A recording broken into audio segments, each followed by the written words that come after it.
Okay. Okay, thank you everybody for coming. Let's stand for the Pledge of Allegiance, please. I pledge allegiance to the flag of the United States of America and to the republic for which it stands, one nation, under God, indivisible, with liberty and justice for all. President Daly? Here. Vice President McNall? Here. Trustee Headland? Here. Trustee Valentine? Here. And Trustee Clements is unable to attend tonight. Thank you. The next Board of Education meeting will be held on May 3rd at 7 p.m. here in the auditorium. And our absentee ballot application is available for our school budget and school trustee vote. And I'm going to read the directions, which are also on our website, but I'm going to read them. Applications for absentee ballots may be obtained via the school website, haldaneschool.org, on the annual budget page under Board of Education Annual Budget, or by emailing Catherine Platt, our District Clerk, cplatt@haldaneschool.org. In-person requests may also be made at the district office between 9 and 3 p.m. Monday through Friday. Applications must be received by mail or in person at the district office by 2 o'clock on May 10th, if the ballot is to be mailed to the voter, or by 4 p.m. on May 16th, if the ballot is to be delivered personally. Absentee ballots will be mailed via first-class mail only. You may request an absentee ballot if you're concerned about the transmission of COVID-19. Please mark box 1, temporary illness or physical disability, on the application. And if anybody wants that repeated, it is on the school website. Okay. I will turn it over to Dr. Benante for his comments. President Daly, thank you. Welcome to the members of the board who are with us in person or virtually this evening, and the members of the community who have joined us in the audience. We have a number of updates or presentations to provide this evening, so I will limit my remarks just to welcoming back our board and our school community from spring recess. I hope everybody had the opportunity to enjoy some rest and some relaxation and restoration with their families. As the board is aware, at our last meeting, we appointed CSArch as the architectural engineering firm who will facilitate our campus master planning process. Tonight, I'm pleased to introduce you to Thomas Ritzenthaler and Melissa Renkowitz, who are part of the process to provide an overview for our Board of Education, and we felt it was important for you to meet Tom and Melissa early on in the process to hear a little bit about their thoughts, their firm, who they are, and what the process will look like, and ask questions this evening. I asked them to provide about a 15-minute overview and then leave time for questions and answers this evening, and I will step out of the way. Welcome, Tom. It's good to see you again. Thank you very much. It's very good to be here. We're going to have, again, a brief presentation to really not only introduce the process, but introduce for the community and for the full board a little bit about CSArch.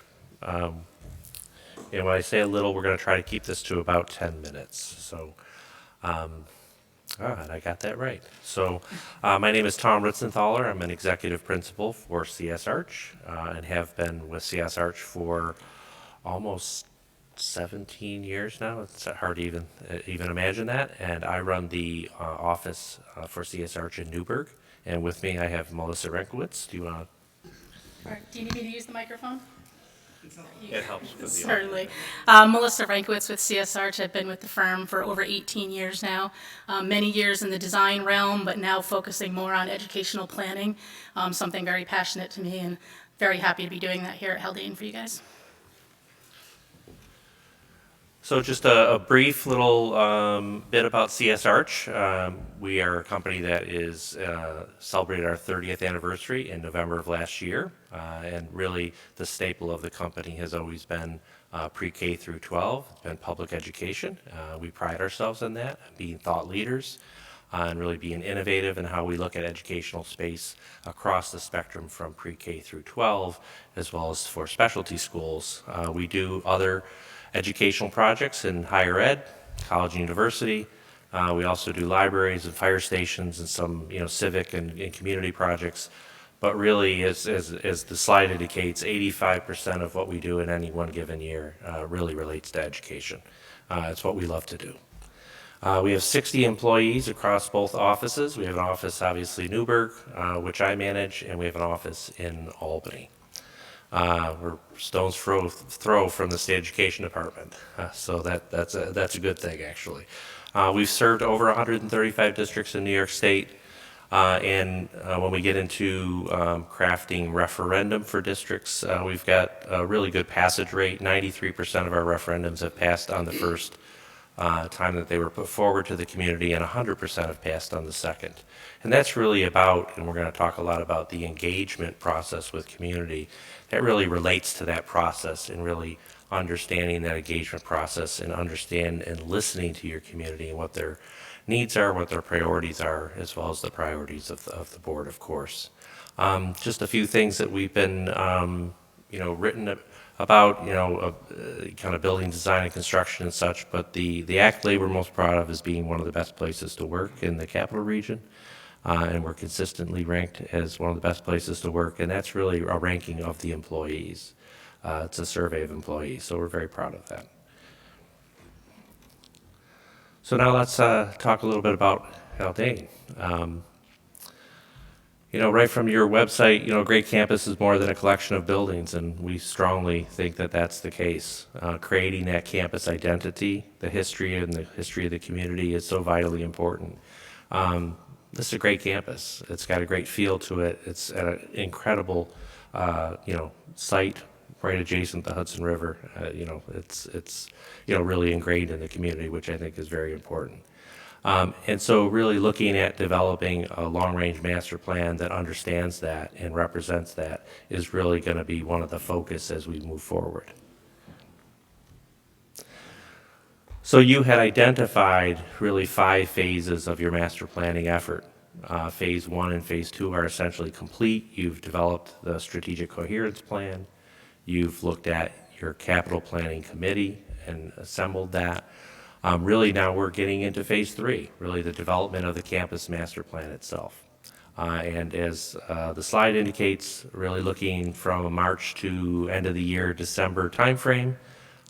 As we always say, that time frame can change because with the engagement process, sometimes that wants to take more time to make sure that we're giving everyone, really the engagement process is about everyone has a voice and everyone is to be heard. And I think that's important. So we never like to rush that, but we do like to have milestone schedules to keep ourselves moving forward. And then after that, really the planning and design process, and then ultimately project implementation, which is when you actually construct the vision of the district. And I think this is where I'm going to let Melissa take over. Thanks, Tom. So what you're seeing here on your screen is really just the start of our schedule for the development of this campus master plan.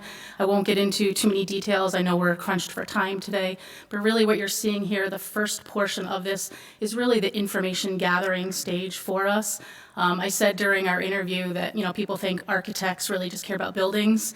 Unfortunately, that's not really true. We care about the people, and this is really a people industry. And so for us to really have a successful project, we need to engage with your students, with your community, and really understand the built environment included, but the people as well and what the needs are for your students and community. We want to take a closer look at what that process of engagement really looks like. And we say here, prepare all students to succeed in an ever-changing society. As you guys understand, things are changing in more recent years, and we want to understand what your future vision is for your district, for your students, and the Haldane community at large. So we will go through that demographic and enrollment study process, look at the parity or disparities between your different campus buildings here, as well as perhaps disparities between yourselves and other regional schools. We'd like to engage your recent graduates to understand their feelings for the district, what you got right, perhaps what you got wrong, or how you could better outfit those students, and what things you can provide here on your campus to better suit them for the college and career pathways that they are headed towards.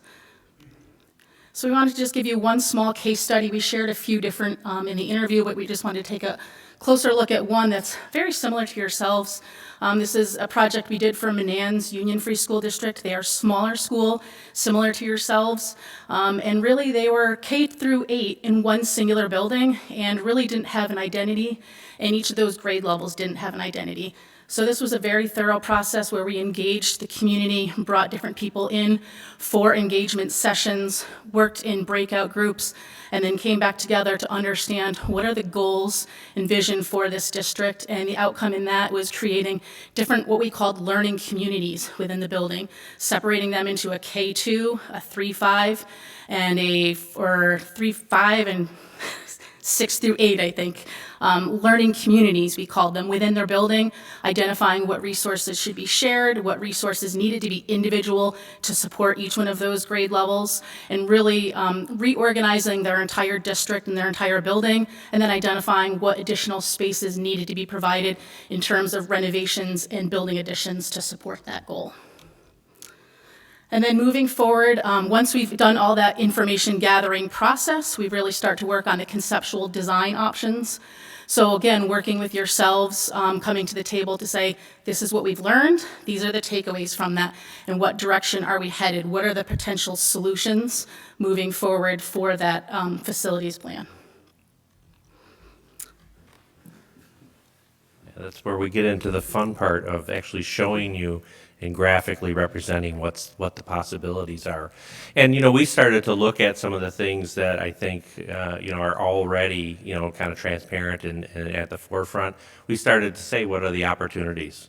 Certainly, the developing the long-range plan that aligns with the district's mission is an opportunity, kind of reestablishing the pride in the athletics within the district.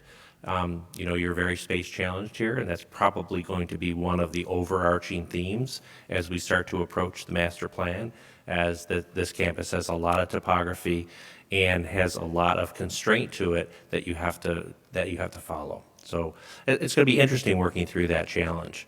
But, looking at optimizing those Haldane essentials through the purposeful space design, looking at what are the opportunities not only on the campus, but within every space, and probably opportunities for other things that you haven't even thought of yet, is a remarkable opportunity. So with that, there's also challenges and considerations. And, do you want to go through this, or I'll go through it? So certainly, from the high school, it lacks a lot of those shared social spaces, and so that sets you up into a construct where students are constantly having to move to facilitate that process coming back and forth between the buildings. And that can be a good thing, or it can also be something that people see as not the best solution. So, that's certainly we're certainly willing to explore that. Looking at the Mabel Merritt building and the bus garage, and are there opportunities for those buildings to either be repurposed or offer other functionality for the district? The complete site evaluation, of course, there's a lot of elevation, there's a lot of athletic field challenges here, from, you can't fit a standardized track, of course, you don't have enough land. You don't have as many tennis courts as you would like to do to play singles and doubles, and not chase the sunlight during those matches. So all of those are things that we have to look at a piece at a time and look at where the priority is for each of those items in the vision of the plan to see what the best outcome is, and to see where you might want to move. And then outdoor space, not just for athletics, but educational opportunities. The pandemic has taught us a lot of new trends in schools now, and one of the bigger trends is that districts are really trying to optimize their exterior campus for educational opportunities. Voila. So once we get through those conceptual design options, that takes us to developing the preferred options. So again, working with yourselves and really determining which one of those options is the direction you'd like to head for your district, identifying that future plan and what that looks like for yourselves. And the completion of that is the master planning report, and we'll take a look at what that actually looks like. We'll do a presentation of our findings, and these are things that we can help you share with your community, with your board, whether that is just in the finalized report or as well as helping you put together videos and different documentation to share with your community. This is an example of a master plan that we've done for another client, just to give you an example of what this could look like and the amount of data that that will provide. But certainly this is different for every client and specialized for your needs. But a lot of different data we can be shared here as far as what we're seeing in those classrooms and all your exterior and interior spaces, what deficiencies have been identified, and moving forward what that looks like. Did you want to share more about this, Tom? Well, I think, part of it is what's the purpose of this information? And, there might be several versions of the master planning report. And certainly we want to make it very accessible to the community. And so not often does the community want to delve into all these nitty-bitty details. And maybe your community does, and that's fantastic. And it's there. But we'll also produce a report that's, I call, more user or reader friendly, that goes through and summarizes the findings in a way that's very comprehensible, and then gets down to what the crux of the proposal is for the community. We certainly will have the full amount of data in a final report, but really it depends on what audience you're trying to put this out to. And I think that's the different mediums are important. We're on Facebook, we have a lot of people are video dependent, a lot of people are in different formats, and we want to make sure that we communicate in all those formats so we reach the widest breadth of your community and communicate with them in ways that they're comfortable with. Not everybody comes to board meetings or signs in, so we want to make sure they get it in several different ways. We did lay out a preliminary schedule based on a number of weeks, so you can see the programming and community engagement. We think that process will probably take 8 weeks, could take actually a little bit longer. We're going to get together with a kickoff meeting to really start to talk about putting some milestone elements together to really start laying out the schedule in earnest. Then we go into, once we get through the community engagement and we have the findings prepared, we go through and start to develop the conceptual options of what we think are potential opportunities to be explored. And then we get into the preferred conceptual options and then the master planning report. We do think that this is at least a 32-week process. And that doesn't sound like a long time, but it's a good amount of time. But you really have to make sure that you are really giving enough time for your community as well as the board and the administrators a chance to absorb the information, understand it, be able to ask the relevant questions, and then we also go through a reiterative process of revising this report. So this isn't going to be kind of one round and we're done. We're going to have several iterations of going through this process and narrowing it down to what we think is the most appropriate, solution or set of opportunities for Haldane. So, and I think that's all we had for tonight. Just kind of a teaser for a wait and see. Are there any questions? Yeah, I had two. And Sure. First, thank you very much for this. This is great. Looking forward to this. It's going to be a fantastic project. Two questions. One is community outreach is obviously super important. You know this. How do you make sure you're getting outreach from people who wouldn't necessarily reach back out to you? So I think it's important that the outreach be, again, across multiple formats. So, obviously we can have public forums and you'll get a subset of your community. I think we have to do community surveying. I think we have to go seek some people out, and that could be kind of a roadshow. Certainly, the student perspective, both current and past students, is so vitally important because they've gone through that process and now are at college, and they can really give us insights into what they think really worked well for them and prepared them for where they are. So I think you have to, again, same with the communication strategy, I think you have to work at that community engagement on multiple levels to make sure you're reaching as many people as possible. That's great. I don't- I've I done don't radio programs, I've done pretty much everything, A so. podcast, who knows?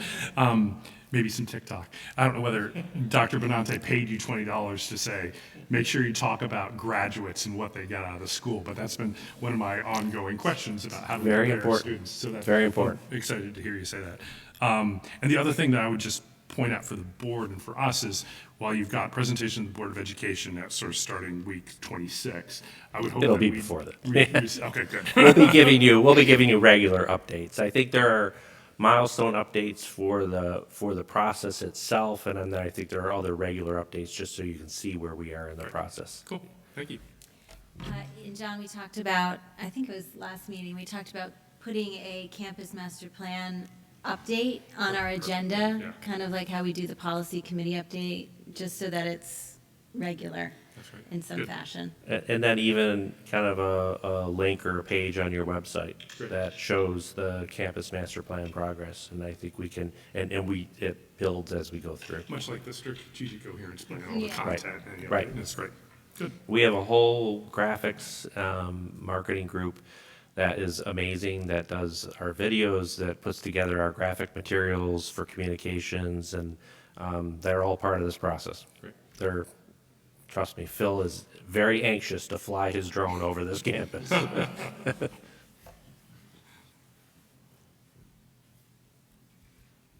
Sean, do you have any questions over there? I don't. I was fortunate enough to participate in the He was in the interview. Yeah. process, and I asked several questions there and continue to be impressed. Thank you, Sean. Looking forward to it. Well, I think we're good. Thank you so Thank you. much for being here. We're all very excited about the process of As the are we. project, and look forward to working with you. Perfect. Thank you so Melissa, much. thank you. Thank you very much.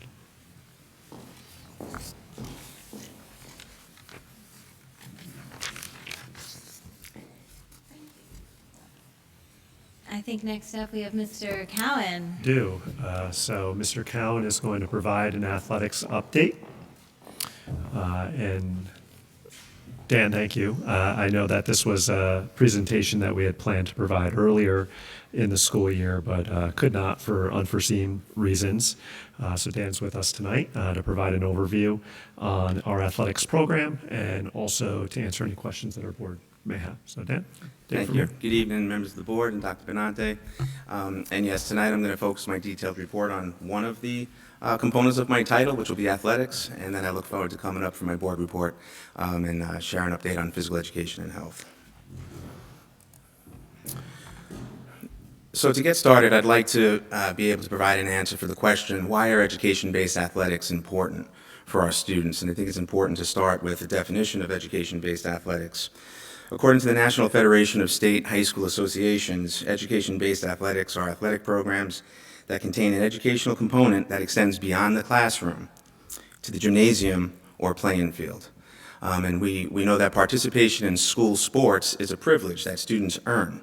For example, when you think of recreation sports and travel sports, there's not that mandate for the academic component, the academic standard that students need to demonstrate in the classroom. So when we look at participation in school sports, we expect our student athletes will maintain academic standards, and that they'll maintain good conduct in the classroom and outside of the sport.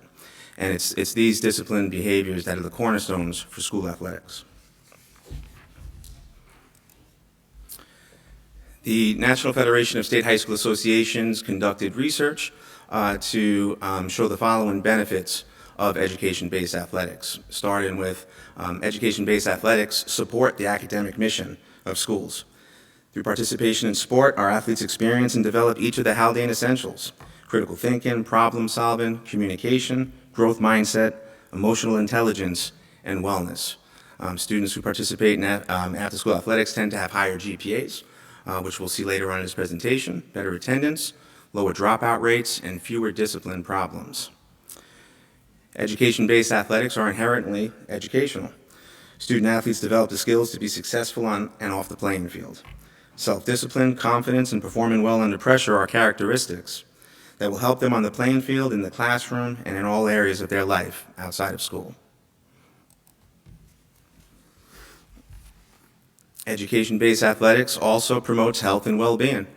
Students who participate in after-school athletics will have improved mental and physical health, and will have a positive self-concept, self-image, physical activity, and weight management are also other health benefits.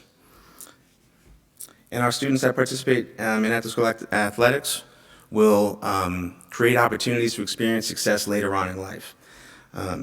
Through participation in sports, our students will learn, practice, and appreciate the skills necessary to have success in college and career. And again, those traits, some of those traits are self-discipline, confidence, organization, and being goal-oriented individuals. So this next slide is pulled from our Haldane Student Athlete Handbook. It shows the Haldane Athletic Program philosophy. Through my conversation with coaches and our coaches' conversation with athletes, this is what we expect from our athletes here at Haldane. We would expect that they will develop physically, socially, and psychologically. We would expect our Haldane student athletes to demonstrate and understand and appreciate the ideals of competition, teamwork, sportsmanship, participation, and success. We would like our student athletes to have an appreciation for physical fitness and good health habits. We talked about the development of self-confidence and self-discipline. And we want our student athletes to demonstrate a positive feeling of school loyalty and pride. You'll often hear coaches and students and teachers say, "Go Blue Devils." I love to say it, I love to hear it, I love to see it in an email, and it's just that motto that kind of reinforces what we're trying to do with our student athletes.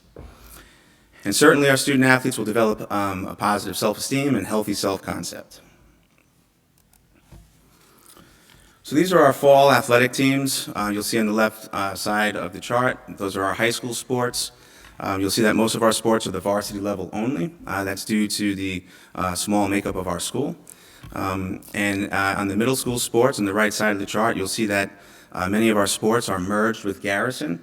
This provides opportunities for students at both Haldane and Garrison to be able to participate in a sport where if we were not merged, they may not have that opportunity due to low numbers. For 8-man football, Haldane is the host, so we have our practices and games here. And for boys and girls soccer, Garrison is the host, and they are in charge of the scheduling for those games. These are our winter athletic teams. You'll see that we don't offer as much as the fall, but that's because we're inside. And again, due to our small nature, we have girls and boys basketball. Our numbers in basketball are high, so we are able to offer both JV and varsity level teams for both boys and girls. We have a varsity boys and girls indoor track team, and then we participate in an ice hockey merger with Lakeland, Walter Panis, Hen Hud, and Putnam Valley, which creates further opportunities for some of our students who have an interest in ice hockey. For our middle school sports in the winter, we have both girls and boys basketball. Both us and Garrison have the numbers to be able to host our own teams, which is pretty nice because then the teams can compete against each other during the winter season, which makes for a nice game. And currently, these are our spring athletic teams. And once again, you'll see on the left side our high school sports. Most of them are at the varsity level. We have a softball team that's at the JV level. We did give students the opportunity to participate in softball at the varsity level through a merger with Putnam Valley.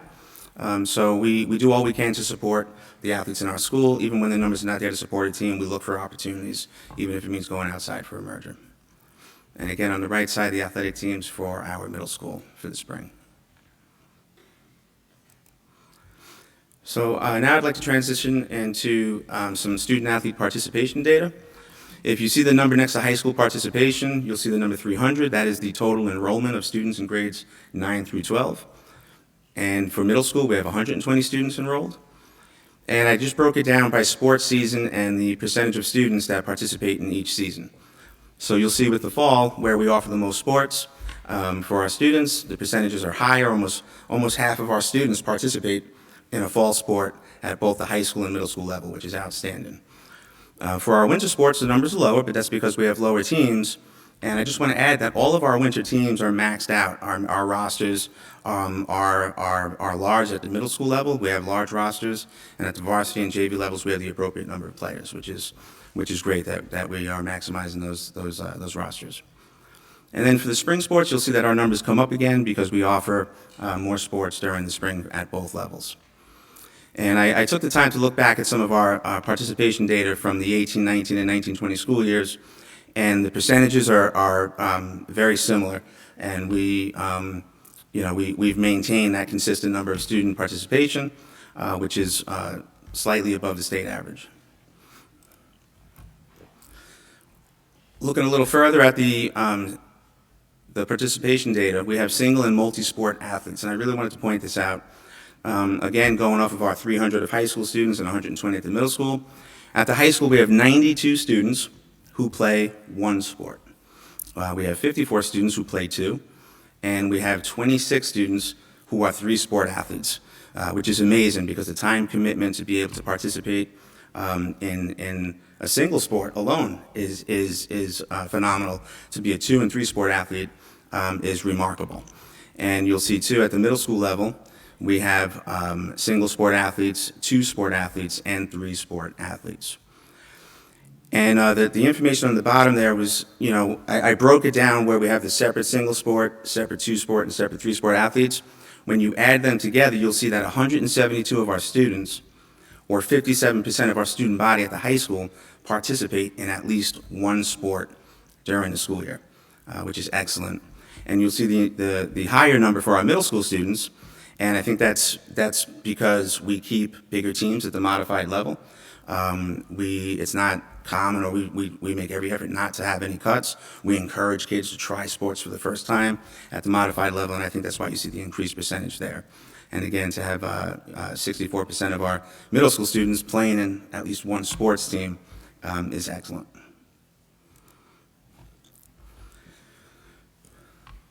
So this is information about the New York State Public High School Athletic Association Scholar Athlete Program. And this will speak more to what I started the presentation on with regards to why education-based athletics are so important. You'll see the teams listed on the left for fall. Those are our teams that achieved Scholar Athlete Team recognition. And in order to receive Scholar Athlete Team recognition, the team's average GPA for 75% of the roster must be greater than or equal to 90. And when you look at the fall teams, you might be saying, well, that looks like all of our fall teams that we offer at the high school level. And you're exactly right. All of our fall sports teams achieve Scholar Athlete Team recognition. If you look at our winter sports teams, all three of the sports that we offer at the high school level achieved the Winter Scholar Athlete Team recognition, which is outstanding, which means those teams' average GPA for 75% of their rosters were greater than 90. If you look at the last row there, you'll see that that's our individual scholar athletes. So we had 65% of our fall scholar athletes were individual scholar athletes, which means their GPA for the first marking period was 90 or better, which is excellent. And again, for our winter sports, 41% had that 90 or better.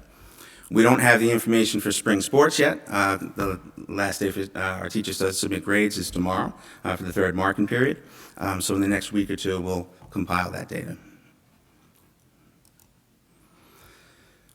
The New York State Public High School Athletic Association Scholar Athlete Program recognizes schools who are academically excellent. And the first recognition there is the School of Excellence.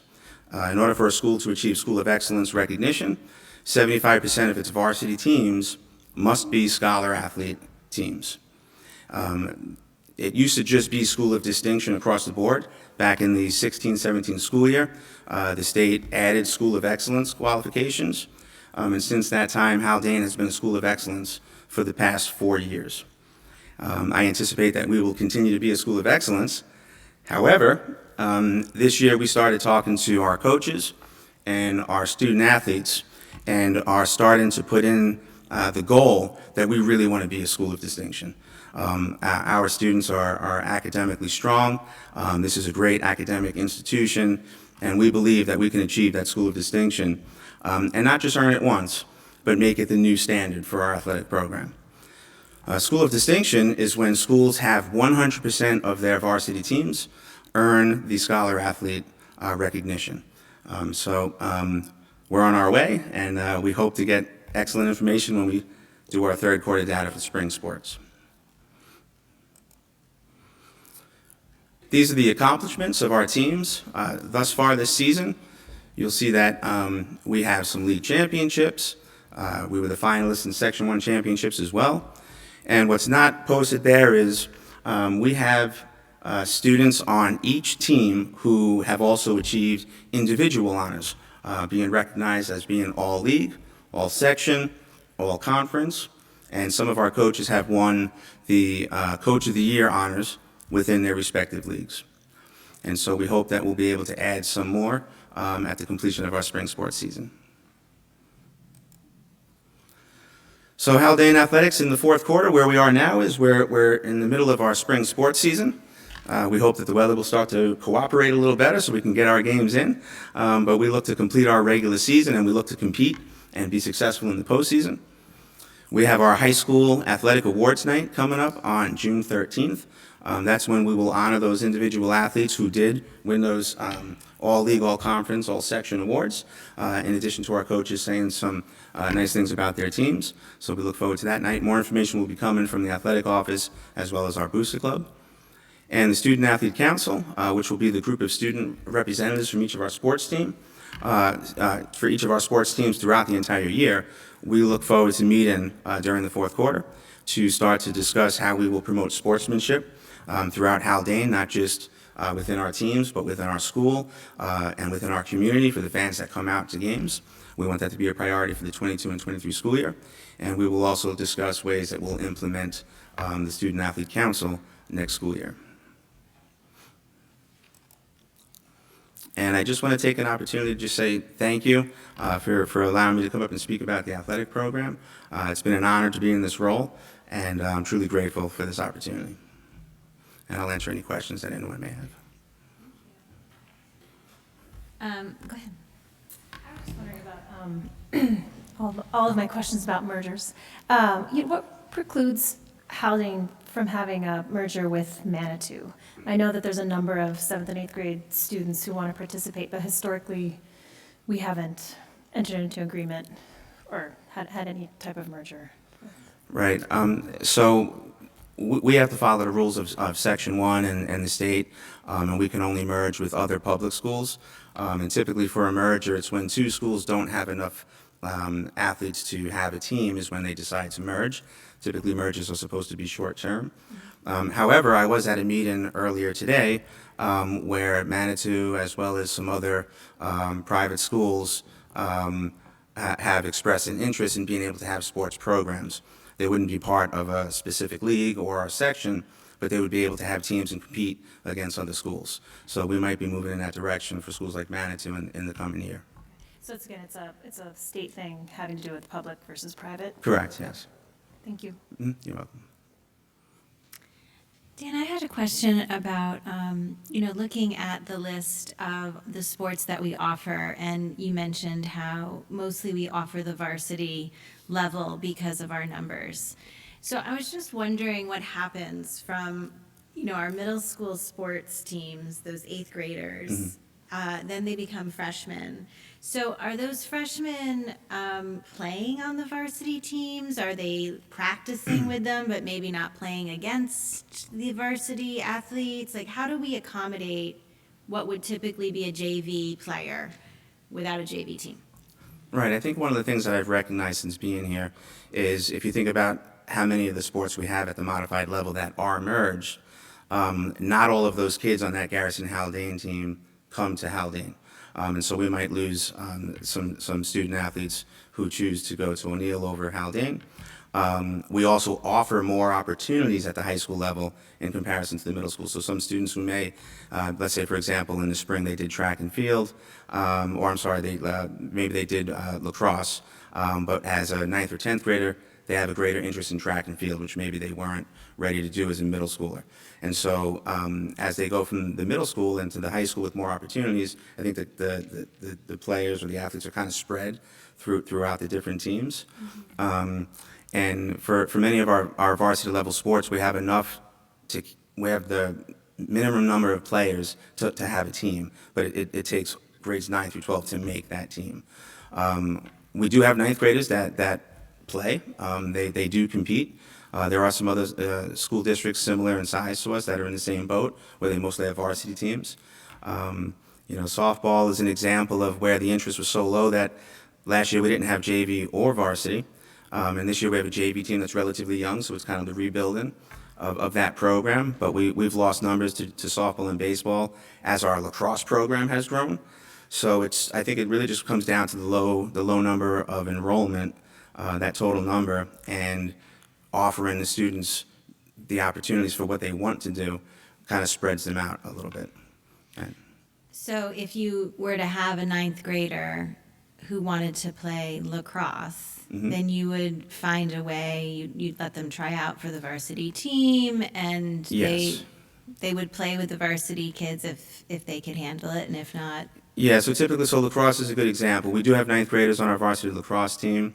In practice, they try to separate the groups from some of the older players and some of the younger players. The assistant coaches will work with some of the younger players. It's a little more instructional. They're learning the basic fundamentals of the game.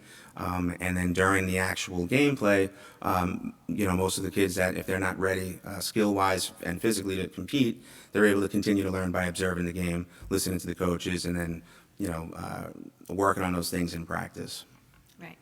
Yeah, I imagine there's quite a big physical and skill difference between a ninth grader and a Oh, yes, 12th yep. grader. Yep, and something else that came from this year was boys varsity soccer, for example. We had a large number of students because it was grades 9 through 12. And there was also a large number at the middle school. So I worked alongside with Coach Ahmed and Pat Beckley from Garrison, and we determined that we will have enough numbers to have a JV boys soccer team. So I put in a request to have a JV boys soccer team. So we do check the numbers, and if we see an opportunity to offer a JV sport that would allow 9th and 10th graders not only the opportunity to practice, but also compete and really grow, competing against kids at their same level, we're gonna try to make that happen. So this fall we will have a boys JV soccer team, which is an improvement compared to last year. It'll lower the number of varsity players on the team, but they still have enough to compete, and it'll keep our 9th and 10th graders on the team where they're able to grow and get prepared for varsity when they get in the upper levels. Gotcha. Thank you. Mhm. Any more questions from the board? We're good. Sean, you're good? Thank you. Jeff, if I could just ask one Please. question. Dan, I appreciate what I heard as a goal that you set for the program in trying to establish Haldane as a school of distinction. And have seen our recognitions and appreciated our recognitions as a school of excellence, respectively, in previous years. Can you talk a little bit about what you know as to how many schools are recognized as a school of distinction, and just give us a little perspective on that as it relates to how many are recognized often as a school of excellence? Sure, and I can speak mostly of Section 1. Sure. In my research of the program prior to coming to Haldane, typically there's about 2, maybe 3 schools each year who are recognized in Section 1 as being a school of distinction. There is probably between 80 and 100 schools in Section 1, so it would be quite an honor if we were able to achieve that recognition and be among the best schools in Section 1 academically. Got it. Thank you, Dan. I appreciate that. And then just going back to the initial part of your presentation, and I appreciate the background from the NFHS in what we're looking for in terms of outcomes for students who are participating in athletics programs. And I think that the School of Distinction or School of Excellence is a good measure, and it seems like you're even going deeper than that to see how our students are performing academically. But some of the skills that we hope that our students attain through their participation in athletics, like self-discipline or self-confidence, have you given any thought to how we could better assess whether our kids are actually coming away with those skills? We know that broadly, these are things that high school athletics and participation in high school athletics demonstrate to be outcomes. But have you given any thought to how we could actually check in with our kids and see more formally, are Haldane student athletes actually coming away with a greater sense of self-discipline and such? Yes, and that's part of the philosophy and rationale behind the Student Athlete Council. It's an opportunity to have representatives from each team to be able to have discussions with me so I can further learn about the experience of our student athletes. What's working well, what needs improvement, what are some needs that they have. Maybe they have some ideas that they want to share. And I think through that process, I'll be able to not only learn from our students of what their needs are, but I'll be able to also have discussions around what our expectations are as a school district and an athletic program. And we can discuss ways on how we can collaborate our efforts to be able to work towards achieving those other qualities of being self-disciplined and organized and goal-oriented. So I believe that we're on the verge of transitioning from the collecting data and learning phase into now taking that information and applying it to ensure that we're meeting our students' needs. And celebrating what's probably already Absolutely. there. We just haven't quite Right. targeted it yet. So appreciate that. Thanks, Okay, Nick. great, thank you. Thank you very much. Thank you. Thank you. Dr. One more, Benante, Ms. Daly. Let's do it. Keep it rolling.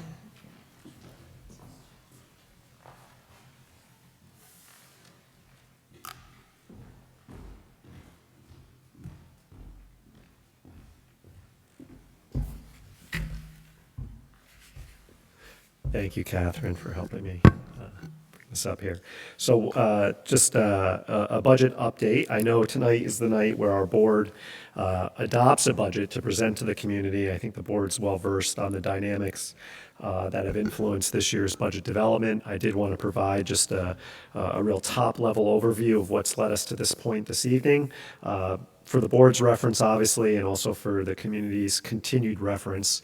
And I should note that last week, Ann had sent the board a draft of the line-by-line budget for the upcoming school year as it's proposed to the board, so we can drill down into any questions that you may have as follow-up to that information being shared with you, which will also be posted on the district website.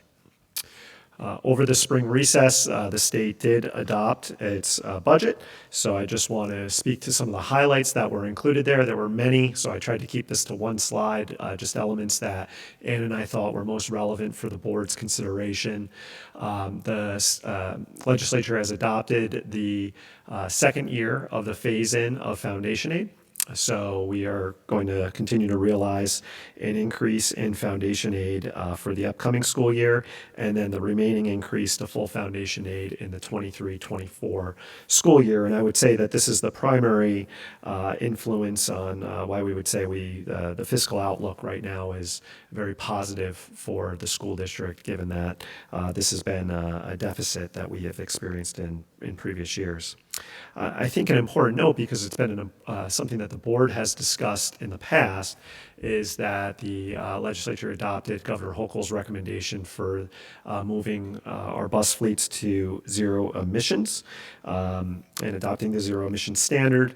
In 2027, all new school buses purchased must be zero emission, and then by 2035, the entire fleets that districts are running must be zero emissions. There's still a lot to come with this in terms of what the funding stream will be. I know I saw at least one webinar pop up that will provide us with additional information on how this may play out in terms of funding in the future years, but I think it's something that we're going to be talking a lot about in subsequent budget cycles. And we want the community to be aware that the STAR exemptions and credit programs were amended through the budget process, and we have the website listed here through the STAR Resource Center, and community members, depending on your qualification, should be sure to remain attuned to the STAR exemption process, any potential shifts that may have been made through the budget adoption process at the state level. As you're aware, we developed a budget with the following parameters. Our budget was developed up to the levy limit. We not only maintain all existing programs for students, but we developed cost proposals for the board's consideration and have now included these in what the administration has proposed for the budget in the areas of elementary literacy, including intervention, school scheduling, and then special education.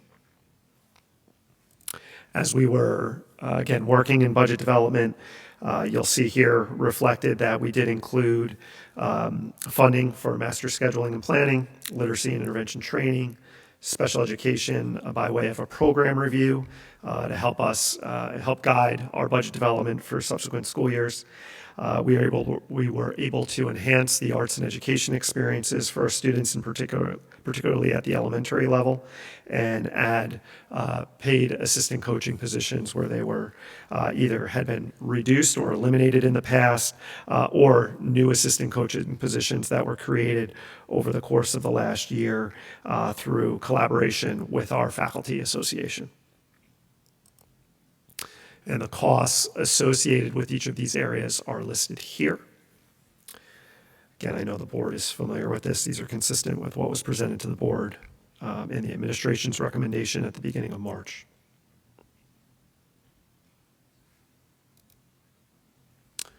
On this slide, we are outlining our revenue summaries, which includes our anticipated levy, the increase in state aid, other revenues through tuition that are listed here, the appropriated fund balance that we apply within the budget development cycle, and we're decreasing our use of reserves in budget development for the upcoming school year.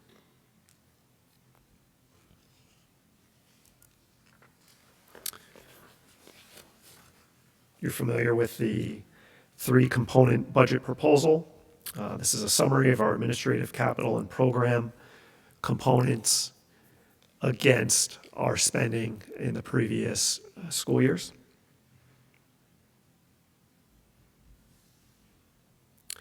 And for the upcoming school year, we also are including, as we typically do, a proposition to purchase an additional bus, as well as 2 minivans. And again, the board is familiar with the financing of these. These tend to be tax neutral propositions in that we're bringing on debt in an equal amount to debt that is being paid off. So it does not result in a net increase on the budget.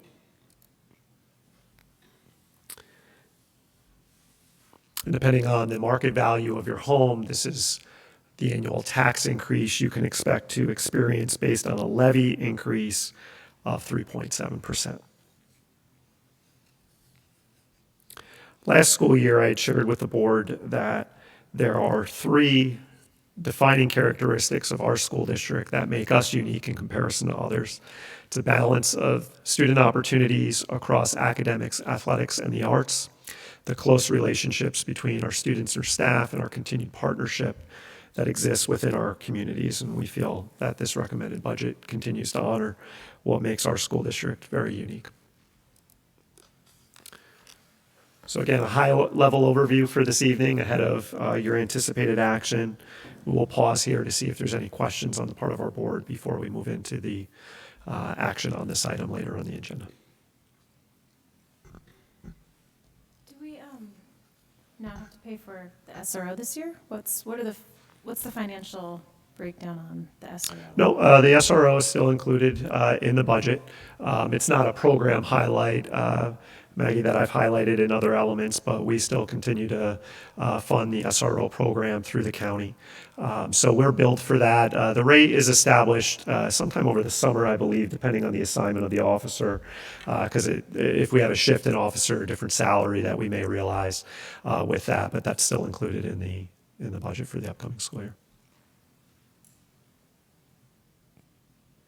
2 random questions.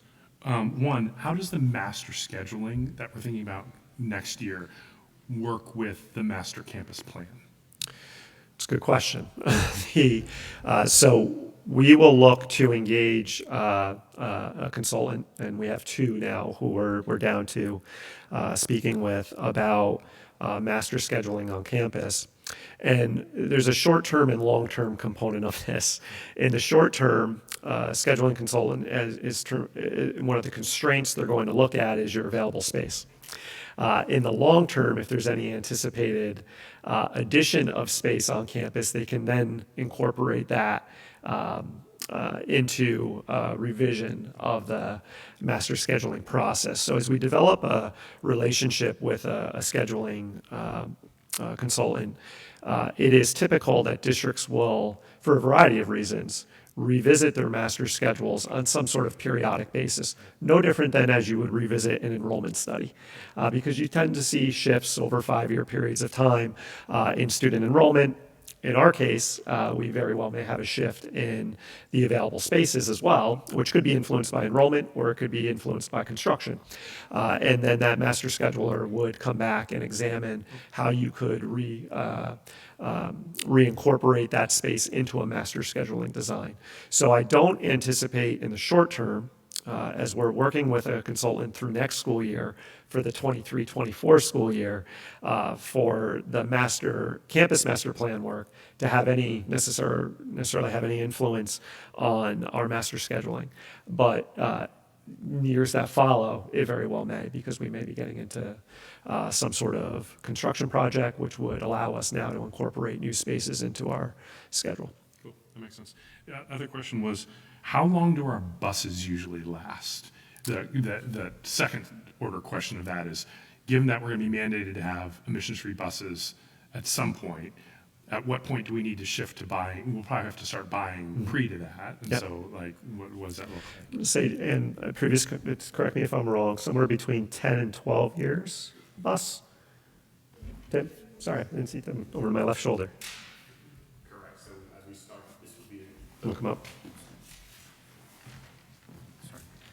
Right now, we're forecasted that this would be the last year of purchasing a bus, and then we'd be on a hiatus for several years for large buses. So we may line up with Oh, cool. Great. from the governor's directive. Thank you. There were 2 areas on the line by line where there were kind of big jumps. Could you just talk through those? The total computer assisted instruction line and the total interscholastic athletics line? Yeah. Yeah. Ann, would you mind coming up and speaking to that?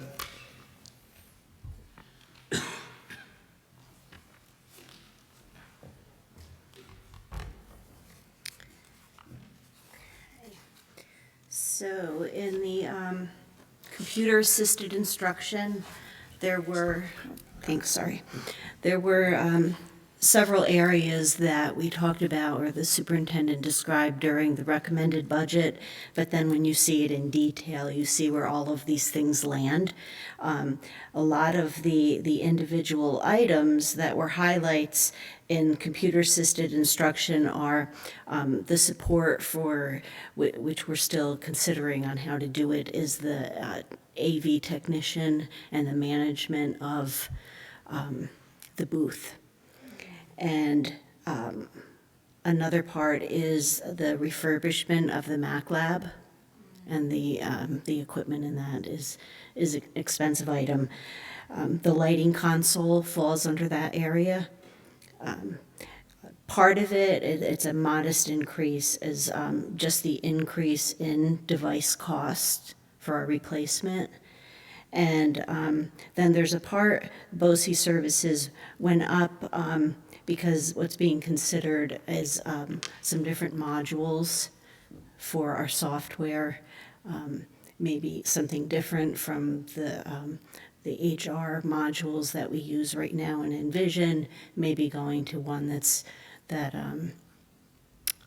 that hits different areas all at the same time, instead of having separate modules in HR, one that could span some other items.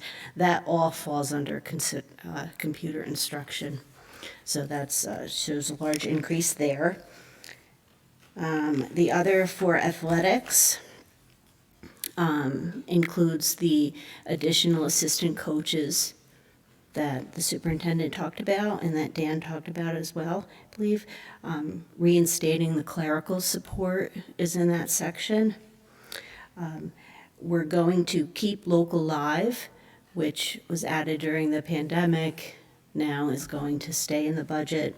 And there's a package that is used that I guess the coaches really like, is Huddle, and there's an upgrade to that that'll really be very helpful to the coaches. That's all the things that we talked about just boil down to that section of the budget. Thank you. Okay?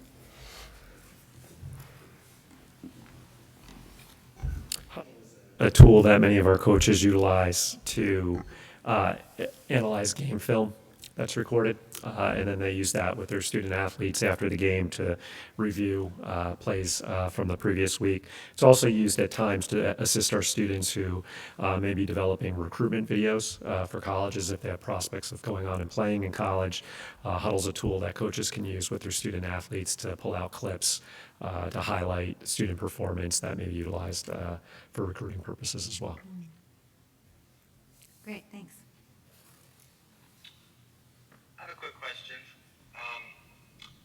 It's just about process, I think, more than anything else. Under teaching special schools, I see that summer school is zeroed out, and I'm just curious to know if you make that determination.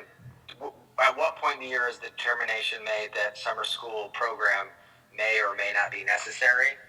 And I'm just curious to know about that and how we coordinate the budget with that determination. Sure. So we'll work with our building principals to anticipate any needs related to summer programming. At times, we're not only thinking about summer programming on the general ed end, but also the special education end, and make determinations at any point or early through the budget development process on what we anticipate as a need.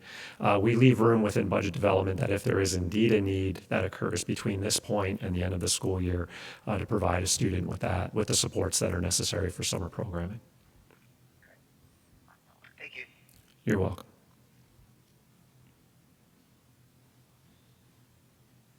Okay. Okay. Are we good? I think we're good. Thank you. Thank you. Okay, is there any communication from the public at this time? All right, we'll go into our information reports, and we'll start with Lou.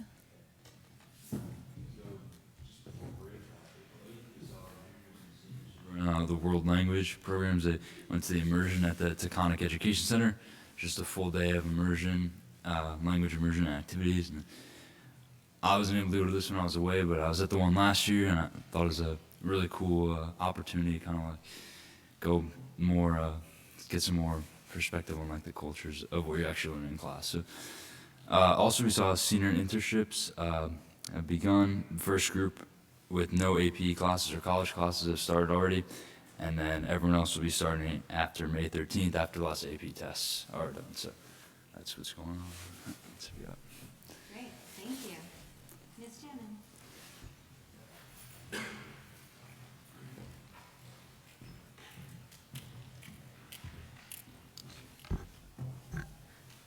Good evening. There's a number of things in the report that I'm very proud of. I want to highlight the excitement of having Annie back. Our student performance was just before break, the Wednesday before break. They were able to perform for K-5 in 2 teaser performances during the school day, and then performed for a nearly full house of community members who came to celebrate our children, and it was wonderful. So Annie was purchased as our script before COVID happened, and unfortunately those students in 4th and 5th grade that year didn't get to perform, but it felt like coming full circle to finally put that together, and our students did a really wonderful job with that. I wanted to also talk about our visiting artists. So Irene O'Garden came through River of Words, which is through the Beacon Institute, and worked with our 3rd graders on poetry. And also Kids Interactive Theater did an Earth Day and Revolutionary War pre-teaching with our 4th and 5th graders. And those are the kinds of opportunities of bringing in an artist and really working with our students on content related to their curriculum and really getting them involved in something that's exciting, that the increase in the arts and ed budget is going to really let us expand next year and have those opportunities more frequently. Or, a program like Irene, she comes in for multiple days, works with the students, comes back the next day, helps them revise their writing, and really ties it into their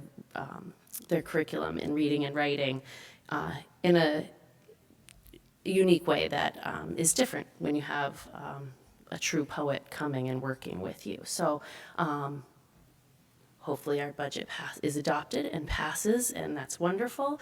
And those are the kind of opportunities that I would love to see increase and get our kids connected to those types of things more next year as we continue.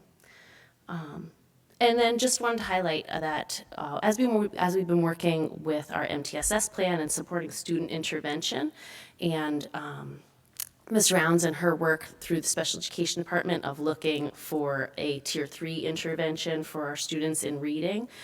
Jen Granant and Andrea Saunders were working with her on that and attended a number of professional development sessions with some of our other teachers as well. And when we've been looking at our unit maps that we've been working with the K-12 alignment, our AIS and special education teachers, it doesn't work quite the same way. They're not planning, Unit 2 on the Revolutionary War. They're planning on how do I modify or support my students who might need to access this content differently in a unit that's being planned by their co-teachers or the classrooms that they're pulling students out of. And so Jen and Andrea really looked at that and said, what can we use this time productively to do for our students, and what can we plan and research to really be a good resource and a good use of our time to create that type of document in a different way. And so what they did was look at different assessments, different resources, different interventions, and pull it together into one resource that can be used not just by them, but also the classroom teachers that they're working with.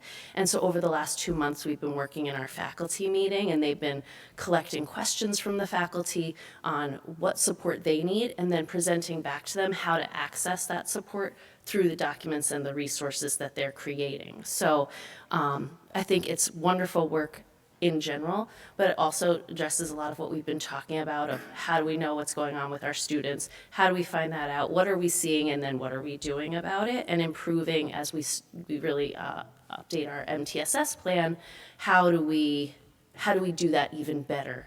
And with all of the science of reading work that's been going on and our teachers have been attending, that gives them new information on ways to intervene with our kids and how we might support them if they are struggling with reading in a way they might always have struggled, or if it's because of a gap from COVID. All of those things can be supported through that. And so those presentations, it's really a chance for our teachers to be the leaders and to present that work to their colleagues in a way that is meaningful and important. So that has been wonderful. And then our second graders, Rosie left, but they did wonderful biography presentations, and they had done a lot of research. And it's just one of those chances for them to be really proud and show off something that they had choice in, and then got to really express themselves in a creative way around something they were excited to learn about. Thank you. Questions? All right. Dr. Silky.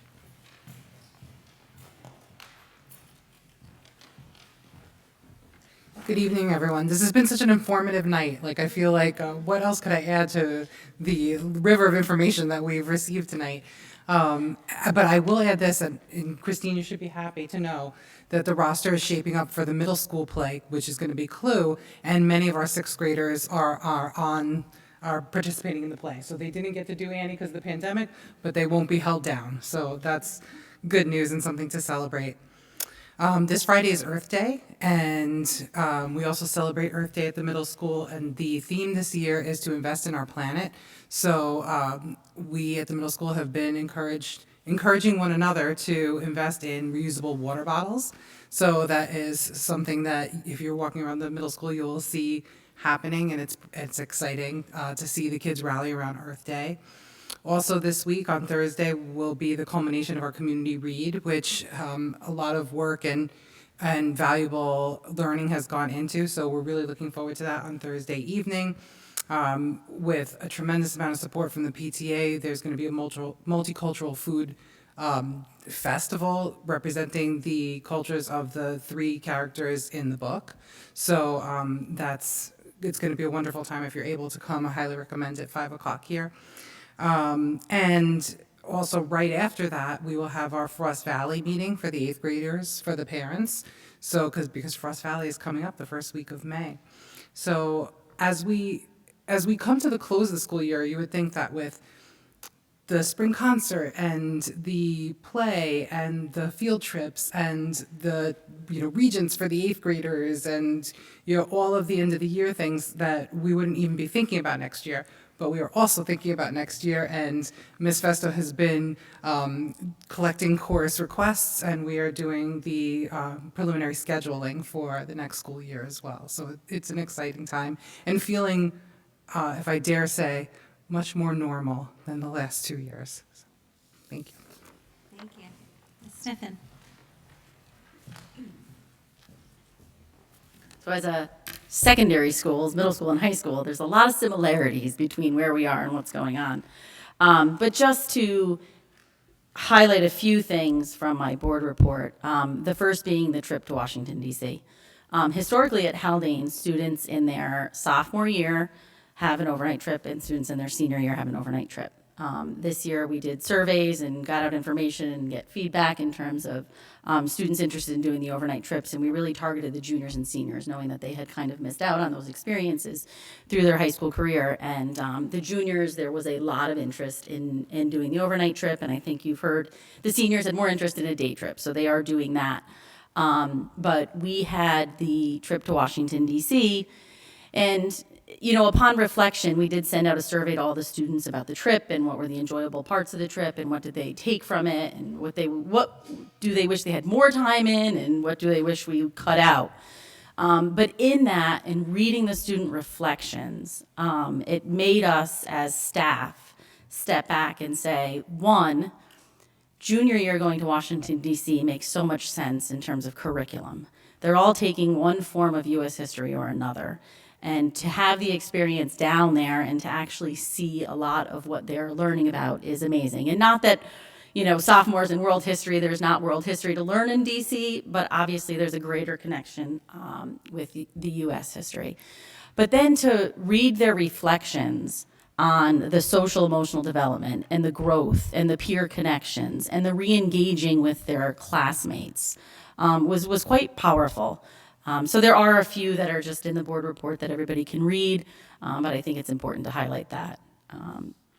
The other thing I'd like to highlight is this Friday is the Putnam County Youth Forum, and this year we have 4 students from Haldane High School who are actually in the development with Cornell Cooperative Education and the Putnam County Division of 4-H in planning that day. So those 4 students are Aiden Sullivan-Hoke, let me see if I can get my head written down. Allie Cairns, Isabella Tomazawa, and Eloise Pearsall. And so in addition to those 4 students who are coming together with other students from across the county, there are 20 students in either the freshman or sophomore class that will be going to participate in the seminars there. The seminars include things on mental health and wellness, positive decision-making and choices, how do you get involved but not too involved in school, right? Finding balance in your life. So we're excited to see what the students learn from that, and that again is this Friday.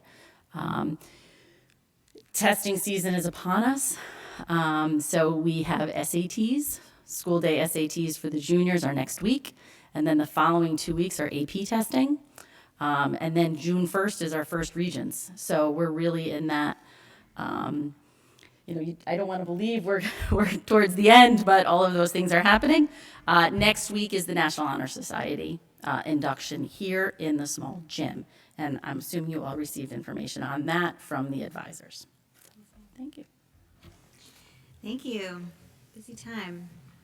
Mr. Elder.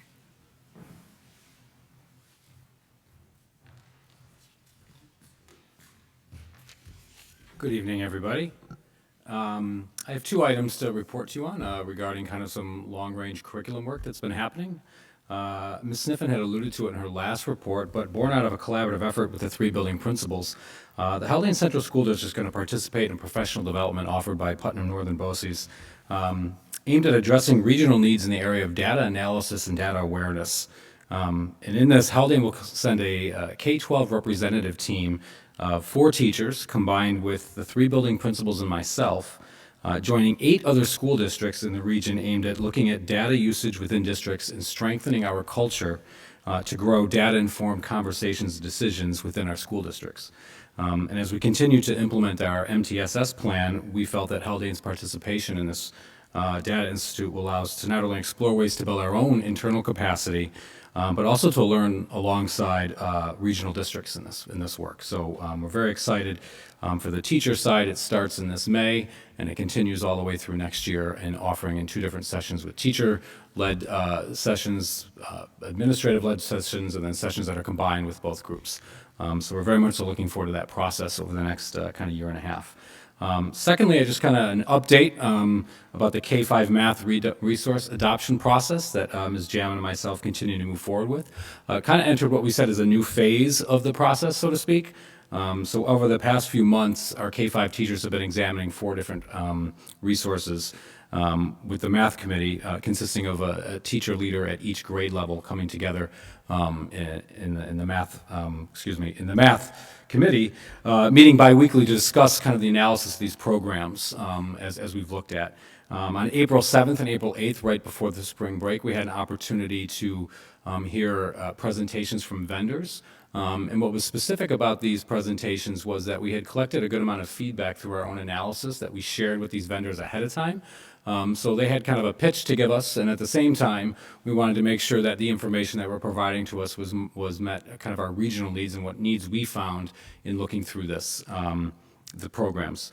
And so, you know, as we move towards a recommendation, this kind of interview of these vendors provide an opportunity to gather information that will hopefully best inform our committee's decision as we move forward in this. Thank you. Thank you. Mr. Cowan.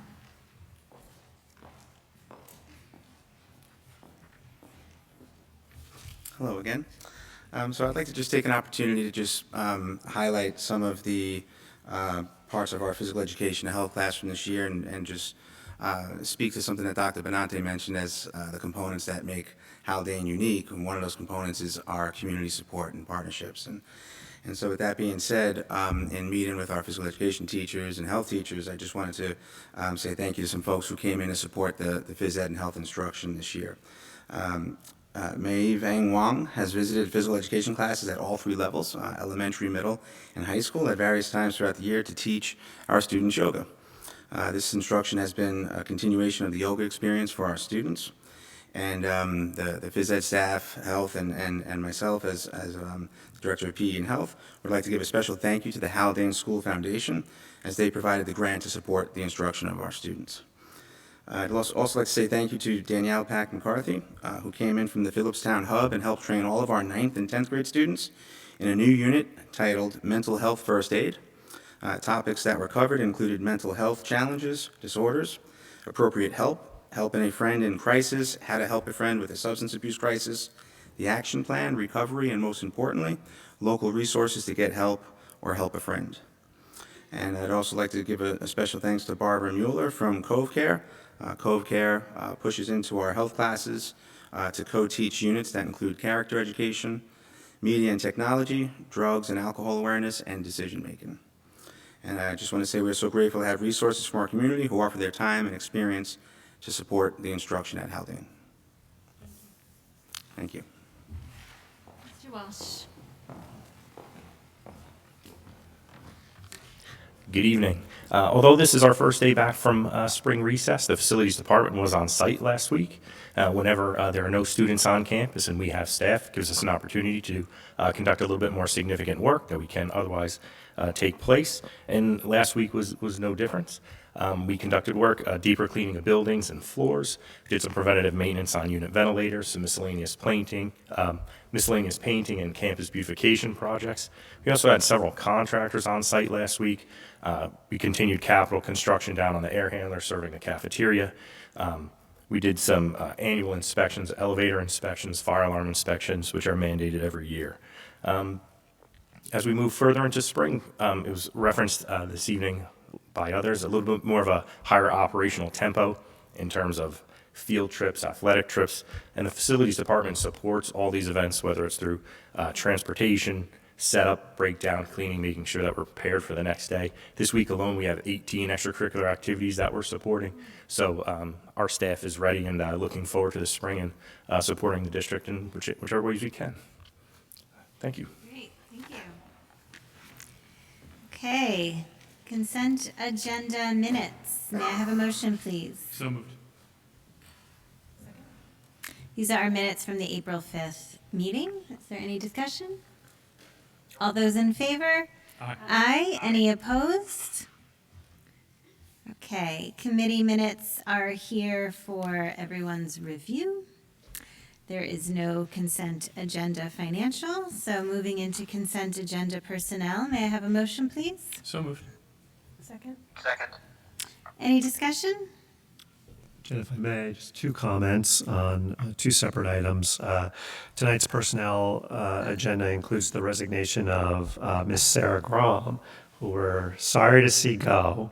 As many board members and certainly our community is aware, Sarah has been an outstanding member of our faculty over the length of her tenure here at Haldane. She's a teacher leader, and as sometimes happens, our teacher leaders go on to assume more formal leadership roles in school districts, and that's what Sarah's doing. So we're sorry to see her go, but we're also very proud of her and her new role at BOCES, and wish her well. Secondly, tonight's recommendation includes a recommendation for the Director of Pupil Personnel Services. The board, most of the members of our board had an opportunity to meet with Dr. Regina Casian last week, 2 weeks ago, excuse me. And Regina rose as the finalist for our position. And I'm just going to share a few thoughts that I included in my recommendation to the board. Through the process, Dr. Casian demonstrated to be knowledgeable, forward-thinking, and reflective through each phase of the interview process. Her thoughts and actions are consistent with the core values of our organization in that she's emotionally intelligent, she's eager to learn, and she's service-oriented. And her references, which I had the opportunity and Josh had the opportunity to speak to, confirm that she's a person of outstanding character and would be an asset to our school district.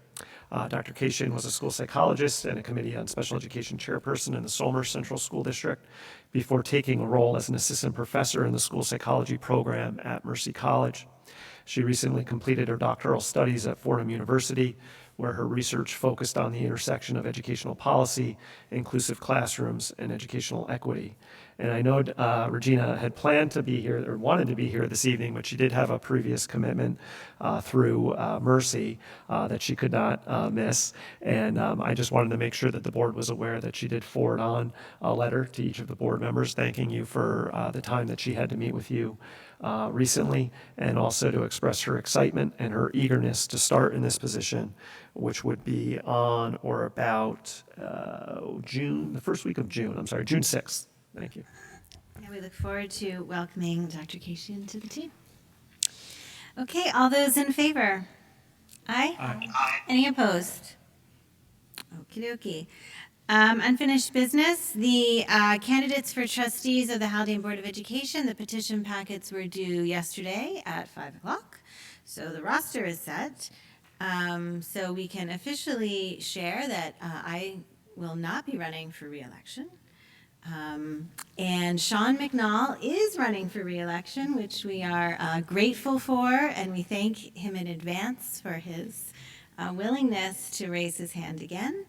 And Ezra Clemenson will also be running for election to school board. So Ezra and Sean are our gentlemen of distinction. So thank you very much to both of them.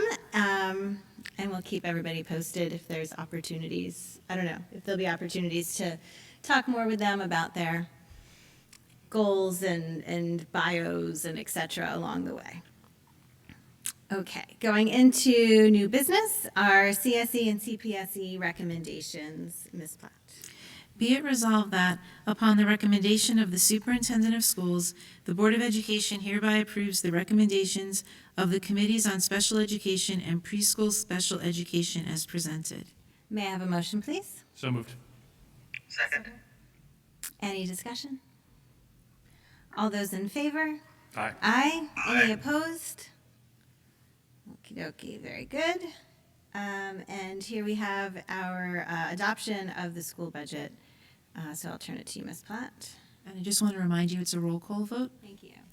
Be it resolved that, upon the recommendation of the Superintendent of Schools, the Board of Education hereby approves the proposed Haldane School District budget for 2022-2023 in the amount of $27,200,852 as indicated in Proposition 1 to be presented to voters of the Haldane Central School District at the annual district meeting on Tuesday, May 17th, 2022.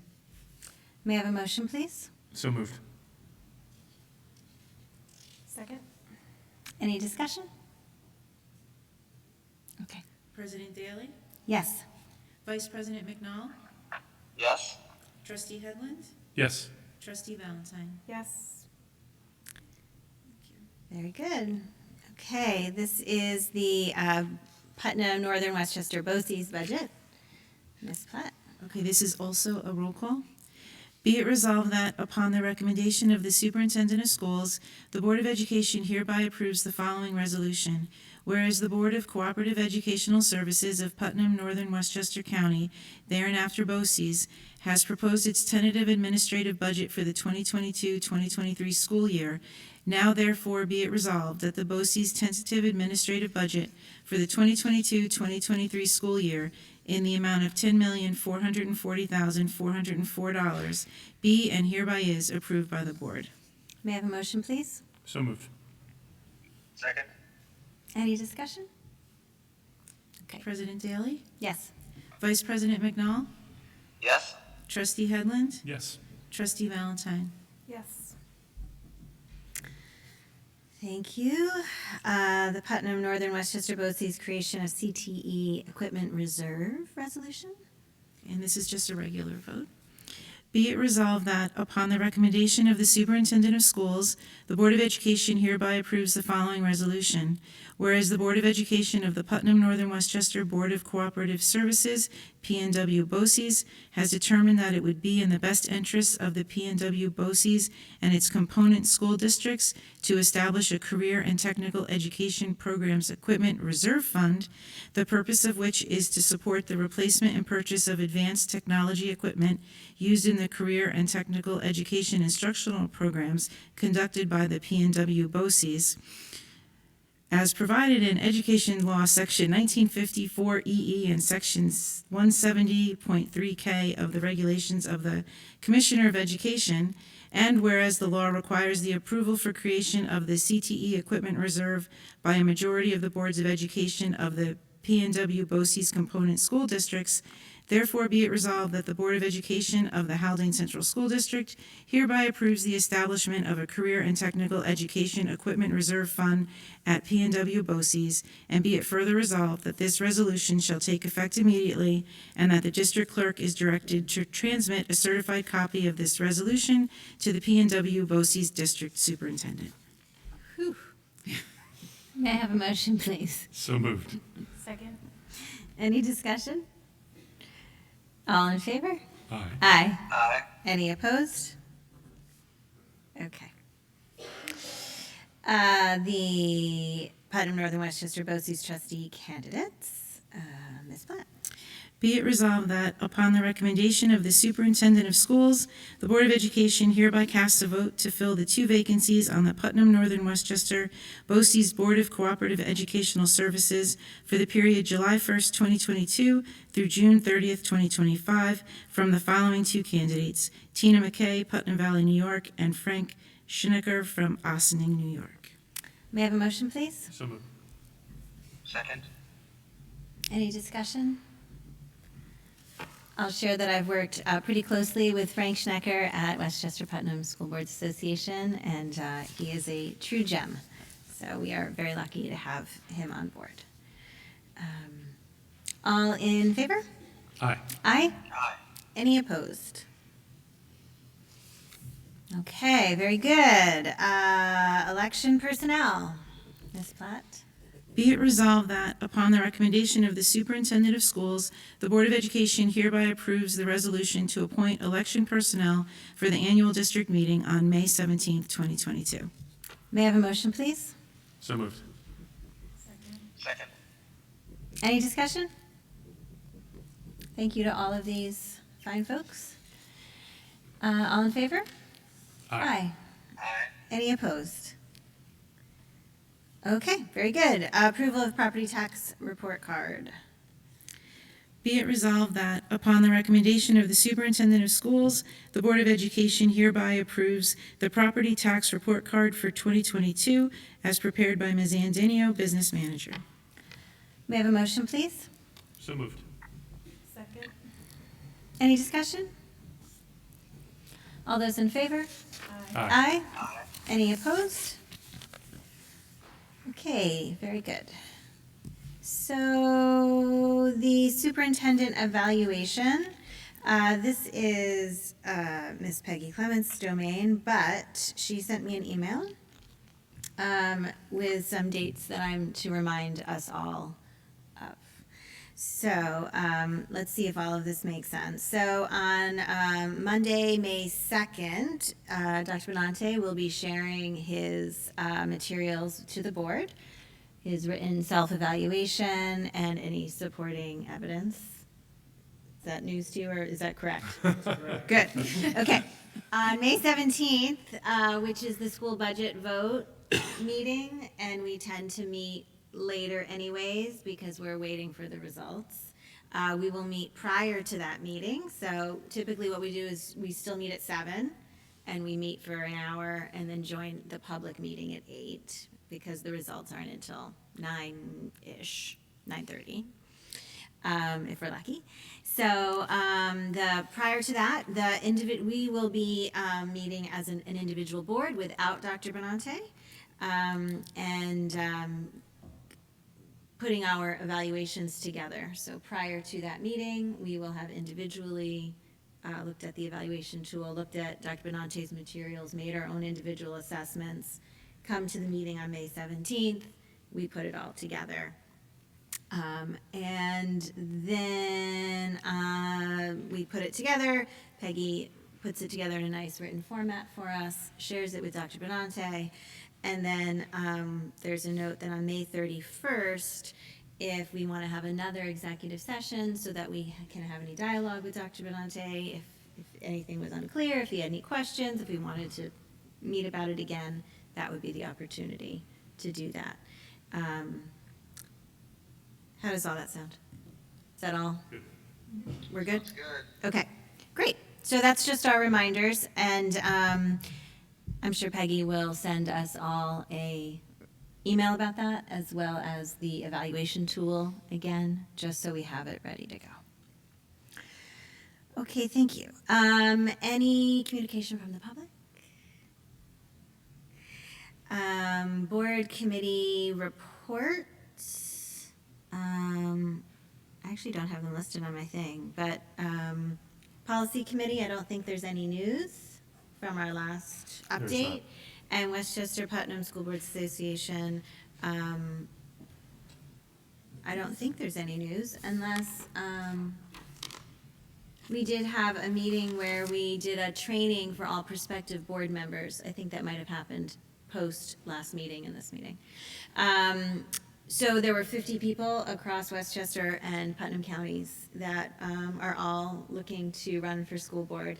And Westchester organized a what you might need to know about running for school board and the topics that are going to come up for you. And so it was a really, I think, well-received training, and also really interesting for those of us. I was helping to facilitate it. For those of us to meet people who are interested in running for school board and to hear their reasons why. And so it was a really interesting night, and I think it's a real valuable event because after that event, not everybody decides to run for school board, which is actually also good, right?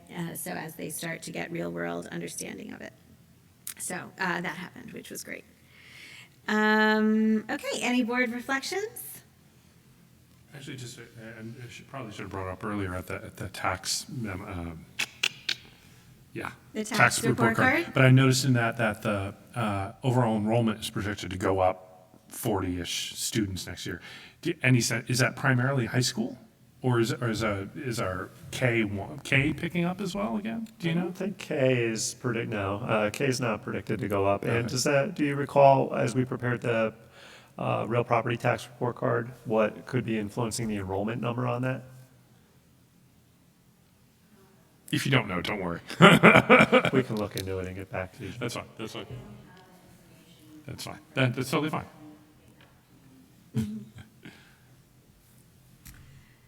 Dr. Benante, any final thoughts? No further thoughts? Okay, then I would like to make a motion to go into executive session to discuss a matter made confidential by the FERPA law, and no action is planned to be taken. May I have a second, please? So moved. Any discussion? All in favor? Aye. Aye. Any opposed? Okay, thank you very much, everybody. We will scoot into executive session. Call you back in a minute. Thank you so much. Okay, bye.